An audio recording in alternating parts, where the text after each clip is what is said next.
E aí, pessoal, tudo bem? Vamos lá para mais uma aula. Essa aula aqui da semana 2 fala a respeito do existencialismo e mais especificamente em relação a Sartre, né? E a relação que ele tinha com o existencialismo. Um dos maiores representantes dessa escola.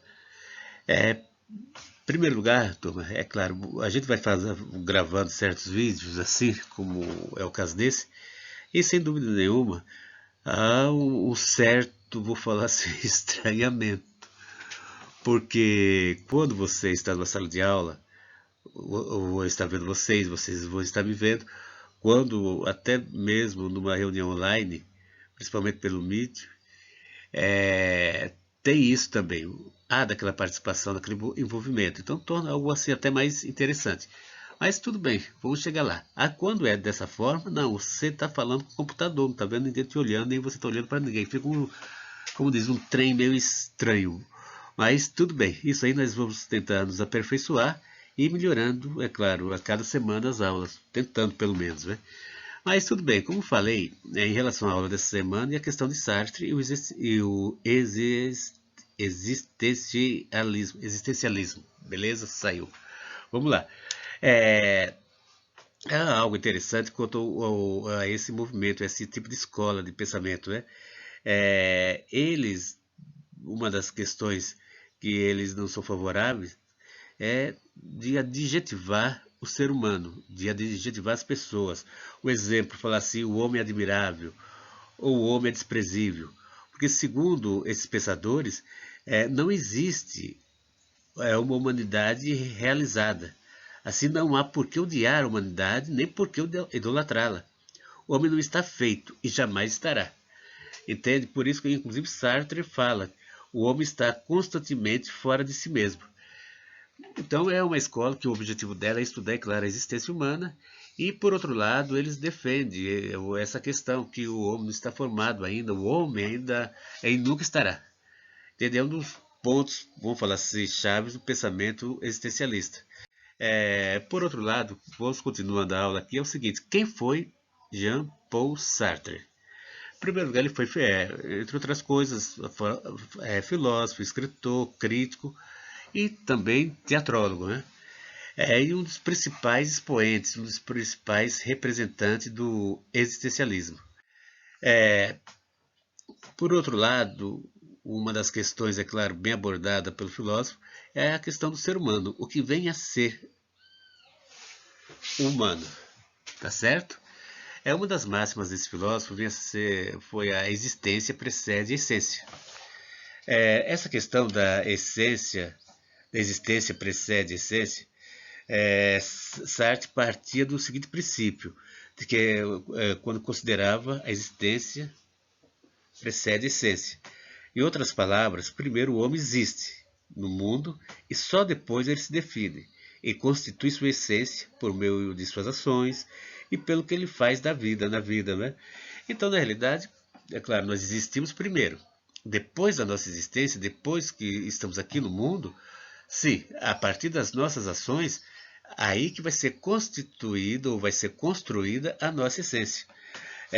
No caso, em relação aos existencialistas, os que acreditam em Deus, um Deus criador, conceberão Deus como um construtor superior, o qual confere a existência às coisas. E assim vai modelando-as segundo um conceito ou ideia pré-formada. Inclusive nisso aí, pessoal, o Sartre ele dá um exemplo de um cortador de papel. É isso aí, um cortador de papel. E esse cortador de papel tem o artífice, que é o construtor. Ele vai modelar esse cortador de papel para uma determinada finalidade. Entende? Então, de uma certa forma, é que esses existencialistas que creem em Deus, eles acreditam também que nós já somos pré-determinados. Nós tivemos um Criador que foi Deus. Então, vamos supor, nossa essência, de uma certa forma, via antes da nossa existência. Porém, já os ateus, eles partem de um outro pensamento, de outro pressuposto. Eles entendem o seguinte, que diferente das coisas, dos animais, o homem tem a existência precedida pela essência. o que leva Sartre a afirmar que o homem é o único ser que existe antes de sua essência. Então, entende, pessoal, e com este argumento, Sartre nega a existência de Deus, exalta a existência humana. Sartre afirma que se Deus não existe, há pelo menos um ser, no qual a existência precede a essência, o homem. Primeiro ele existe, se descobre, surge no mundo e só depois irá se definir. Ou seja, primeiramente ele é nada. Ele é nada porque, vamos falar assim, o homem foi jogado no mundo. Segundo esse pensamento, ele veio do nada. Ele não escolheu nascer, ele não escolheu a família que ia viver, ele não escolheu o país, não escolheu nada. Então, simplesmente, ele veio do nada. A existência dele parte do nada. Entende? Para Sartre, nós escolhemos os nossos objetivos. Como é que queremos viver, os valores que queremos seguir. Então, são ações são essas ações que vai definir nossa essência. E por isso ele diz, a existência precede a essência. Não existe, segundo o nosso pensador, uma essência última, uma essência central ou uma essência universal que nós iremos escolher como existir. Não existe nada. Vamos seguir daquela determinada essência. Pô, daquela essência lá é super legal, super bacana. Essa é a essência, moralmente falando. Não, não tem isso para ele. Tudo é individualmente. Tudo é individualmente. Cada um de nós, queremos determinar nossas ações. Entende? Cada um de nós. Eu vou optar pelas minhas ações, você vai optar, você, e assim, segundo Sartre, que nós vamos conseguir construir nossa existência. Mas o que nos permite a escolher como existir? Aí que está uma questão também bem colocada por Sartre. Na realidade, vai ser a liberdade.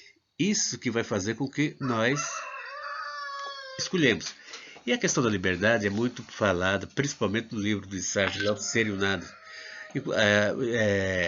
Quanto a esse livro, até era para me ter falado no slide anterior, foi um livro escrito por Sartre em 1943. Entende? E é nesse livro que ele vai discorrer sobre a questão humana, sobre o que é o ser humano. Mas tudo bem. Agora, quanto à questão da liberdade, é o que Sartre nos coloca, que somos totalmente livres para escolhermos o que bem pretendemos. Somos livres para agirmos e traçar os caminhos que iremos percorrer, os valores que seguiremos em nossa vida. Então você chega aí e pode perguntar, então somos livres para fazermos o que bem entender? Sim, porém, colegas, nem tudo são flores, segundo nosso filósofo. A liberdade, ela tem um preço. Entende? Sartre, essa pergunta aí, ele vai responder o seguinte. Como ele sempre comentava, que o homem está condenado a ser livre. Entende?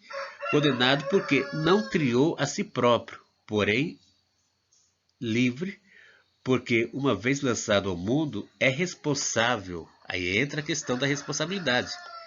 Ele vai tomar suas ações, ele vai resolver, vai fazer suas escolhas, mas acontece que essas escolhas vai ter uma certa responsabilidade. Ele é responsável por tudo que fizer. Para o filósofo, é assim que o homem se faz homem, pelo conjunto de decisões que adota no dia a dia, sem desculpas do que poderia ser. Suas falhas, portanto, não podem ser atribuídas a fatores externos, como ação do meio ou influência de outras pessoas. Porque aí que está, essa questão é bem interessante, muito bem colocada por Sartre, é o seguinte, um dos grandes problemas que tem, principalmente na contemporaneidade, não vou falar assim todos, em hipótese alguma generalização. Um dos grandes erros é o seguinte, é que geralmente, no fracasso, muitas vezes procuramos colocar a culpa em outro. Se eu não conseguir conquistar ou ter sucesso dos meus objetivos, dificilmente eu assumo a culpa. Vou sempre culpar um outro. Aí vai ser os pais, ou vai ser Deus, ou vai ser um amigo, vai ser sabe-se lá o quê, mas sempre vai ser o outro.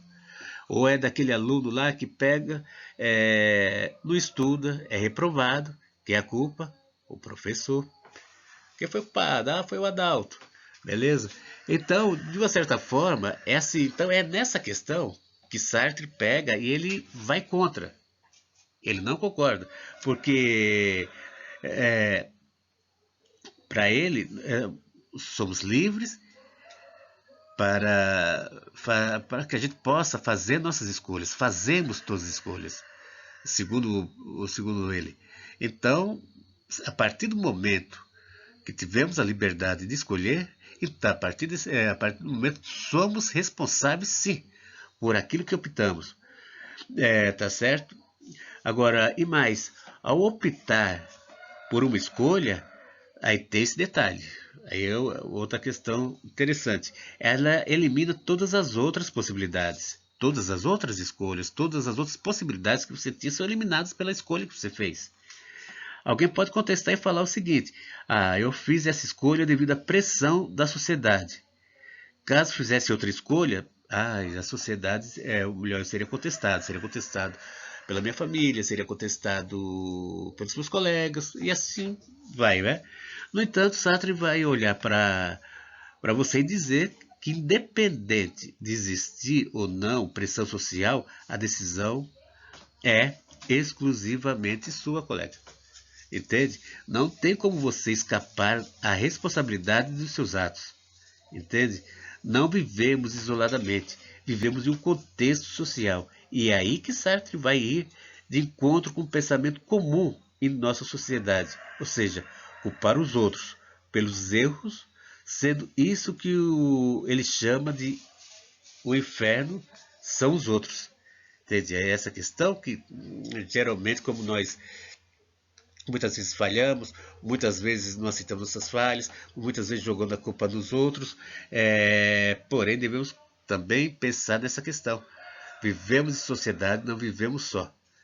Então, a participação do outro faz parte do nosso dia a dia, né? Então, quanto a essa questão, o que é que ele vai falar? O inferno são os outros. A frase inferno são os outros, então ela é autoexplicativa. Os outros, assim como eu, são livres para construir a sua essência. E isso, inevitavelmente, gera conflitos, que afetam exatamente a liberdade alheia. Para Sartre, a presença de uma liberdade aniquila a nossa própria e deixa ver nela apenas a nossa própria imagem como objeto, o que nos enclausura vamos falar assim, numa sombria solidão, de uma certa forma. Porque o inferno são os outros, tem um detalhe, ele anuncia as dificuldades de ser, inclusive, existencialista. Por quê? É preciso ter consciência profunda de que somos responsáveis pelas consequências das nossas ações. De não podermos falar que Deus quis assim, aconteceu isso porque Deus quis assim, aconteceu aquilo porque Deus quis assim. Não, não é bem assim. Mas saber que a culpa foi nossa, de não podermos acreditar que a vida está nos testando. Acontece isso porque estou sendo testado. Não, não é por aí não. Mas saber que estamos sofrendo as consequências de nossas ações. Saber que aquele sofrimento não foi culpa dos outros, mas fruto das nossas atitudes. E tão somente nossa culpa. São situações que nos levam para o desespero e a angústia. Essa questão eu vou falar com vocês no próximo vídeo. Tá bom, galera? Para não ficar muito comprido isso aqui. Então, até mais.